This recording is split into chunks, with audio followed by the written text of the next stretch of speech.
के उत्तराध्ययन सूत्र की मूल व अर्थवाचना को आप सब श्रवण कर रहे हैं। मूल वाचना में आज 29 अध्ययन हमारे संपन्न हो गए हैं। अर्थवाचना प्रतिदिन धीरे धीरे करके आपके सामने आ रही है। अर्थवाचना में आज 11वां अध्ययन, जिसका नाम है बहुश्रुत पूजा। बहुश्रुत पूजा हमारे शास्त्रों में कहा गया है कि बहुश्रुत कौन है। श्रुत से अभिप्राय होता है जिसके पास ज्ञान है, जिसने अपने जीवन में ज्ञान को सीख रखा हो। हमारे आगमों में दो प्रकार के श्रुत कहे हैं, एक अल्प श्रुत और एक बहुश्रुत। यहाँ पर बहुश्रुत का वर्णन है तो शास्त्र कहता है बहुश्रुत कौन बन सकता है, जो आगमों का जानकार हो, जिसे तत्वों की जानकारी हो, जिसने गुरु मुख से आगम श्रवण किए हुए हो, वही व्यक्ति, वही साधक बहुश्रुत बन सकता है। तो यहाँ पर बहुश्रुत बनने के इस अध्ययन में कुछ कारण दिए हैं कि जिसके कारण से व्यक्ति बहुश्रुत बन सकता है, और कुछ लक्षण ऐसे दिए हैं कि जो साधक के अंदर ये लक्षण हो तो वो बहुश्रुत नहीं बन सकता। तो सबसे पहले किन कारणों से व्यक्ति बहुश्रुत नहीं बन सकता, उसमें पहला कारण है अहंकार। अहंकार यानी कि ईगो, कि मुझे सब कुछ आता है, मुझे सीखने की जरूरत नहीं है, मेरे को सब पता है। जहाँ पर व्यक्ति की ऐसी धारणा होती है तो वो अपने जीवन में ज्ञान को अर्जित नहीं कर पाता। दूसरी बात कहते हैं क्योंकि विद्या लेने के लिए क्या करना पड़ता है, झुकना पड़ता है, क्योंकि जिसके पास अहंकार होगा वो झुकेगा ही नहीं, और झुकेगा नहीं तो अहंकार भी प्राप्त नहीं कर सकता। फिर दूसरी बात कहते हैं क्रोध। क्रोध यानी के गुस्सा। यदि गुरु या घर के बड़े बार बार व्यक्ति को टोके, पढ़ ले और वो कहने पर गुस्सा करे कि मुझे ही टोकते रहते हो, अभी तो मैं बैठा हूँ, अभी तो मैंने इतना पढ़ा था। तो यानी कि जब व्यक्ति पढ़ाई के लिए टोकने पर गुस्सा करे तो वो व्यक्ति कभी भी बहुश्रुत नहीं बन सकता। तीसरा बताया प्रमाद। प्रमाद यानी कि लापरवाही, कि फिर पूरा साल, जैसे जब बच्चे पढ़ते हैं पूरा साल ऐसे ही क्या कर दिया, बिता दिया, और जब पेपर आते हैं उस समय कुछ भी याद नहीं आता। तो प्रभु कहते हैं कि प्रमाद कहता है कि आज नहीं कल कर लेंगे, कल नहीं परसों कर लेंगे, अरे इस चौमासे में नहीं करा अगले चौमासे में कर लेंगे, और ऐसे करते करते प्रमाद हर साल आता रहता है और ज्ञान लेने से वंचित रह जाते हैं। चौथा कारण है रोग। रोग यानी के बीमारी, कि कई बार शरीर में कुछ ऐसी बीमारियां हो जाती हैं, चाहे बीमारी छोटी हो या बड़ी हो, परंतु वो अवरोध तो पैदा करती ही है। जरा सा सिर में दर्द हो जाए, पैरों में दर्द हो जाए, घुटने में, कमर में, कहीं भी दर्द हो जाए तो हम धर्म ध्यान नहीं कर पाते, वो छोड़ देते हैं, क्योंकि वो हमारे रोग भी हमारे ज्ञान को अर्जित करने में बाधा डालता है। फिर है पांचवा कारण आलस्य। आलस्य यानी कि सिर्फ खाने पीने में, घूमने फिरने में, इधर उधर जाने में, इधर उधर देखने में, मौज मस्ती में ही क्या रहती है, जिसकी रुचि रहती है। शास्त्र कहते हैं कि वो व्यक्ति कभी भी ज्ञान का अधिकारी नहीं बन सकता। चाहे साधु जगत की बात हो, चाहे आपके गृहस्थ जगत की बात हो, ये 5 गुण यदि साधु में होंगे तब भी वो बहुश्रुत नहीं बन सकता। यदि गृहस्थी के अंदर, किसी के अंदर, छोटे बच्चे के अंदर होंगे, किसी के अंदर भी होंगे, तो वो भी पढ़ाई नहीं कर सकता। तो प्रभु आगे कहते हैं कि किस व्यक्ति को देखकर हम पहचाने कि इसके अंदर बहुश्रुत बनने के लक्षण हैं। सबसे पहली बात तो कही कि जिस साधक का मन मनोरंजन में नहीं आत्मरंजन में लगता है। मनोरंजन के साधन कौन से? सबसे बड़ा आज मोबाइल है, कि जिसका मन मोबाइल में रहता है वो व्यक्ति कभी भी आत्मा की तरफ देख ही नहीं सकता। तो पहली बात कही कि जिसका मन मनोरंजन में नहीं आत्मरंजन में है वो व्यक्ति बहुश्रुत बन सकता है। दूसरी बात कही, जो किसी का परिहास ना उड़ाता हो। परिहास यानी कि मजाक, कि किसी ने कोई बात कही है, सुन तो बड़े उससे ली, परंतु बाद में उसकी बातें क्या कर दी, उसको कह दी, उसको उड़ा दी, अरे वो तो ऐसा कह रहा था, या समय आने पर उसको ही मजाक करके कह दी। तो प्रभु कहते जो किसी का परिहास उड़ाता हो वो व्यक्ति कभी बहुश्रुत का अधिकारी नहीं बन सकता। तीसरा कहते हैं जिसकी अपने इंद्रिय और मन क्या होते हैं, कंट्रोल में होते हैं, क्योंकि हम अपने मन और इंद्रियों के वशीभूत ही रहते हैं कि आज ये सुनने का मन है, आज ये देखने का मन है, आज ये खाने का मन है। तो इंद्रियां और मन जब दोनों आपस में मिल जाती है तो कर्म का बंधन हो जाता है। और जब साधक इन दोनों को अपने कंट्रोल में रख लेता है, नहीं मेरा नियम है या मुझे नहीं खाना, जब तक मेरा ये काम नहीं होगा, मैं इतना स्वाध्याय इतनी पढ़ाई नहीं कर लूंगा, तब तक मैं ऐसा नहीं करूंगा, तो प्रभु कहते हैं कि वो व्यक्ति बहुश्रुत बन सकता है। चौथी बात कहते हैं जो किसी का मर्म प्रकाशित ना करता हो, मर्म यानी कि किसी की गुप्त बातें, किसी ने अपने मन की बात कही है, अपना समझ कर कही है, अपने आप को हल्का करने के लिए कही है, और सुन तो लिया और क्या कर दिया, सबको कह दिया, ढिंडोरा पीट दिया, नारद बन गए। तो प्रभु कहते हैं ऐसा व्यक्ति कभी भी बहुश्रुत की आराधना नहीं कर सकता। फिर अगली बात कहते हैं जो रस लोलुप ना हो, रस लोलुप यानी कि खाने पीने का, कि अभी ये खाना है, अभी वहां का खाना है, इस रेस्टोरेंट का या इसके वहां का, तो वो व्यक्ति भी कभी अध्ययन नहीं धारण कर सकता। कहते हैं जिसको ज्यादा क्रोध आता हो, कि छोटी छोटी बातों पे जो क्या करता हो, गुस्सा करता हो, किसी ने कुछ पूछा गुस्से में जवाब दे, तो जिसके हर समय नाक पे क्रोध रहता हो, वो व्यक्ति भी अध्ययन का अधिकारी नहीं बन सकता।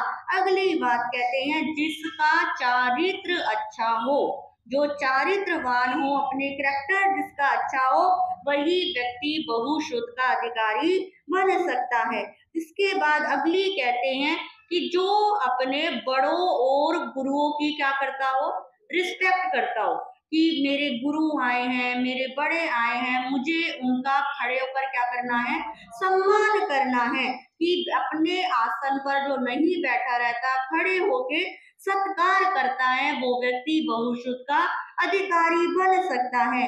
अगली बात कहते हैं जिसके अंदर चपलता ना हो, चपलता यानी कि चंचलता। साधक को क्या होना चाहिए, गंभीर, कि हर समय ही करता रहे, दांत फाड़ता रहे, तो वो उसका ध्यान भी किसमें नहीं रहेगा, वो कभी चाह कर भी पढ़ नहीं सकता, क्योंकि पढ़ने के लिए क्या चाहिए, गंभीरता चाहिए। जितनी गंभीरता होगी उतनी वो गंभीरता से क्या करेगा, पढ़ाई करेगा। अगली बात कहते हैं कि जो हमेशा हर किसी की मदद करने को क्या रहता हो, तैयार रहता हो, यानी कि किसी को किसी भी चीज की जरूरत है तो वो उसको उस चीज के लिए मना ना करता हो, जिसके जीवन में किसी को ना करने की आदत ना हो, वही व्यक्ति बहुश्रुत का अधिकारी बन सकता है। अगली बात कहते हैं जो कुलवान हो, कुलवान यानी कि जो अपने कुल का ध्यान रखता है, कि मेरे पिताजी ने, मेरे दादाजी ने मुझे हमारे परिवार की या हमारे समाज को किस तरह आगे बढ़ाया है, मुझे ऐसे निकृष्ट कार्य नहीं करने, मुझे उनकी नाम को ऊपर लेके जाना है, तो वही व्यक्ति बहुश्रुत का अधिकारी बन सकता है। कई बार आप देखते हैं कुछ व्यक्ति ऐसे निकल जाते हैं कि उनकी पीढ़ी दर पीढ़ी तो बहुत अच्छे काम करें, और एक संतान का जन्म ऐसा हो जाता है कि वो सारा बना बनाया नाम क्या कर देता है, खराब कर देता है। तो एक व्यक्ति अपनी कितनी पीढ़ियों का नाम खराब कर सकता है, और जो अपने कुल की इज्जत मान को हमेशा ध्यान रखता है, प्रभु कहते हैं कि वो व्यक्ति शुद्ध ज्ञान का अधिकारी बन सकता है। और जो हिंसा ना करता हो, हिंसा यानी कि किसी भी जीव को नहीं मारना, चाहे जीव छोटे हो चाहे जीव बड़े हो, हर किसी के प्राणों की जो चिंता करता हो, यदि कहीं पर चींटी चल रही है, मक्खी है, मच्छर है, उनको उनसे क्या रखता हो, विवेक रखता हो। आप देख लेना कई छोटे छोटे बच्चे आपने नोट किए होंगे, पूरा आजकल हम भी देखते हैं, कहीं मच्छर दिख जाए उनके क्या होते हैं, दुश्मन टाइप की, इसको क्या करना है, पकड़ना है, इसको मारना है। तो ये उन चींटी चलती हुई दिख जाएगी, उसे क्या कर देंगे, मार देंगे, उसको पकड़ लेंगे, उसको वैसे ऐसे कर देंगे। तो प्रभु कहते हैं ये व्यक्ति की प्रवृत्ति होती है कि पिछले जन्म में व्यक्ति की कैसी प्रवृत्ति रही होती है, और इसी जन्म में उसी प्रवृत्ति के अनुरूप क्या करते हैं, बचपन में कार्य करते हैं। यदि पिछले जन्म की प्रवृत्ति अच्छी होती है तो बचपन में अच्छे काम करते हैं, यदि पिछले जन्म की प्रवृत्ति खराब होती है और इस जन्म में अच्छे संस्कार मिल जाते हैं, धर्म के संस्कार मिल जाते हैं, बड़ों की गुरुओं की कृपा दृष्टि मिल जाती है, तो प्रभु कहते हैं कि वो व्यक्ति ज्ञान का अधिकारी हो सकता है। तो ज्ञान की महिमा, ज्ञान की पूजा तो दोनों जगत के अंदर ही। पहले के समय में था कि लड़कियों को ज्यादा पढ़ाया नहीं जाता था, कोई कोई क्या करता था, इतनी बड़ी पढ़ाई करता था। पर आज के समय में तो पढ़ाई की क्या है, वैल्यू है। साधु भी यदि अपना टाइम ऐसे ही वेस्ट करते रहेंगे तो उनकी भी क्या नहीं होगी, कोई वैल्यू नहीं। और जो अपना समय जितना पढ़ाई में लगाते हैं, स्वाध्याय में लगाते हैं, तत्वों के चिंतन में लगाते हैं, प्रभु कहते हैं वही व्यक्ति एक दिन बहुश्रुत यानी कि बहुत सारे ज्ञान का अधिकारी बन जाता है। क्योंकि कहते हैं पढ़ाई तो एक ऐसा समुद्र है जो हम कितनी भी जिंदगी लगा दें तो वो कभी भी क्या नहीं हो सकती, पूरी नहीं हो सकती। हम एक बूंद में से आधी से चौथाई बूंद भी हमने अभी तक ग्रहण नहीं करी, चाहे पता नहीं कितनी जिंदगियां बीत जाए, परंतु फिर भी हम ज्ञान को अर्जित नहीं कर सकते। और विडम्बना देखिए, आज के समय में थोड़ा सा आ जाता है और किसी को कुछ भी नहीं समझते। यही बच्चों का भी हाल है, पढ़ लिख के बड़ों की इज्जत नहीं करना, उनके साथ उल्टा बोलना, आपने हमारे लिए किया ही क्या है, आप तो हो ही ऐसे, आपको कुछ नहीं पता। तो प्रभु कहते हैं जिसके अंदर ऐसी प्रवृत्ति होती है उस व्यक्ति का ज्ञान रियल वाला ज्ञान नहीं होता, उसने सिर्फ ऊपर ऊपर से क्या लिया है, ज्ञान लिया है। और जिसने भीतर से ज्ञान को स्वीकार किया है वो व्यक्ति बहुश्रुत बनता है।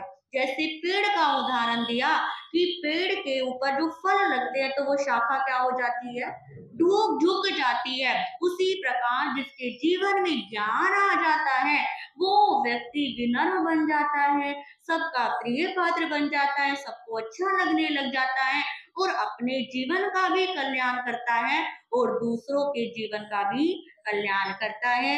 इन्हीं शब्दों के साथ श्री उत्तराध्ययन सूत्र का 11वां अध्ययन बहुश्रुत पूजा। शास्त्र कहते हैं यदि आपको अपने ज्ञान को बढ़ाना है, आपको लगता है कि मुझे ज्ञान को और सीखना चाहिए, तो प्रतिदिन बहुश्रुत जो इस अध्ययन का मूल स्वाध्याय क्या कर सकते हैं, पढ़ सकते हैं। इसको पढ़ने से हमारा ज्ञान बढ़ता है, ज्ञान में रुचि आती है, ज्ञान हमारे भीतर उतरता है। इन्हीं शब्दों के साथ मैं अपने विषय को विराम देती हूँ। ओम शांति। अटेंडेंस रीडेड है गई। मैंने जब कथा शुरू कर दी फिर मुझे याद आई आज के पचखान, किसी को उपवास, आज कईयों ने उपवास करने हैं, किसी हाँ जी उपवास, कईयों ने मुझे बोला था कि हम कल से करेंगे, जिसका मन होगा, जिसने लेना हो ले लो, कल से तो है ही। कल मुझे 2-3 जनों ने कहा था कि महाराज जी हम कल से करेंगे, मैं इसलिए बोल रही थी। तो किसी ने करना हो तो पचखान ले सकते हैं, उपवास, आयुर्वेद, एकाशना, कोई भी चीज। हाँ जी काशना, काशने त्यागो श्रेयो से। इन 4 दिनों में ज्यादा से ज्यादा तप करें, ज्यादा से ज्यादा जप करें।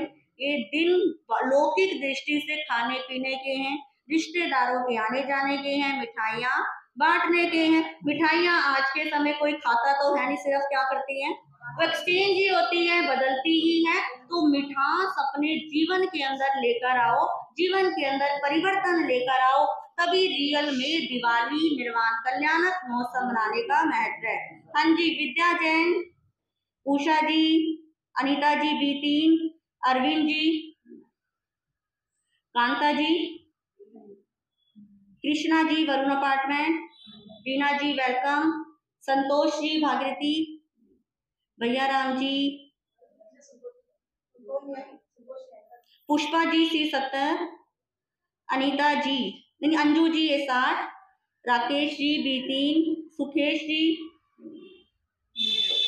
रीटा जी, रवि जी, नरेश जी, प्रद्युमन जी, रमेश जी, डॉक्टर सुरजीत जी, रमन जी, उषा जी, नवीन जी, प्रीति सुखधाम मेरी आई थी चली गई, प्रेम जी, कंचन जी, मीना जी सेक्टर 7, मीना जी सेक्टर वो भी 122, प्रधान जी हमारे, संता जी, दमयंती जी, बीना जी, DK जैन जी जमुना, शिखर चंद जी, सतीश जी, नीरू जी, सही थे, अनीता जी C48, अमृतलाल जी, मधु जी, नीरज जी, सविता जी, सीमा जी, विवेक जी, शेफाली, अंजू जी V97, रजनी, चंदन जी दोनों, पदम जी,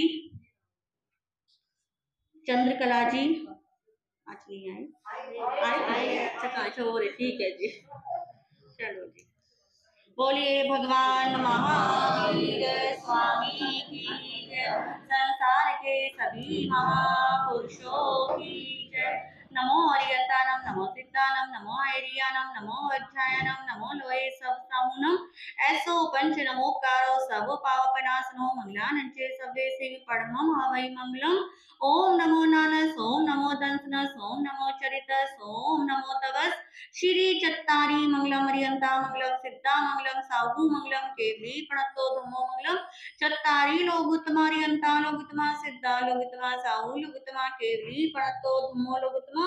चत्तारी शरणं पवज्जामि अरियंते शरणं पवज्जामि, सिद्धे शरणं पवज्जामि, साहू शरणं पवज्जामि, केवली प्रणतं धम्मं शरणं पवज्जामि।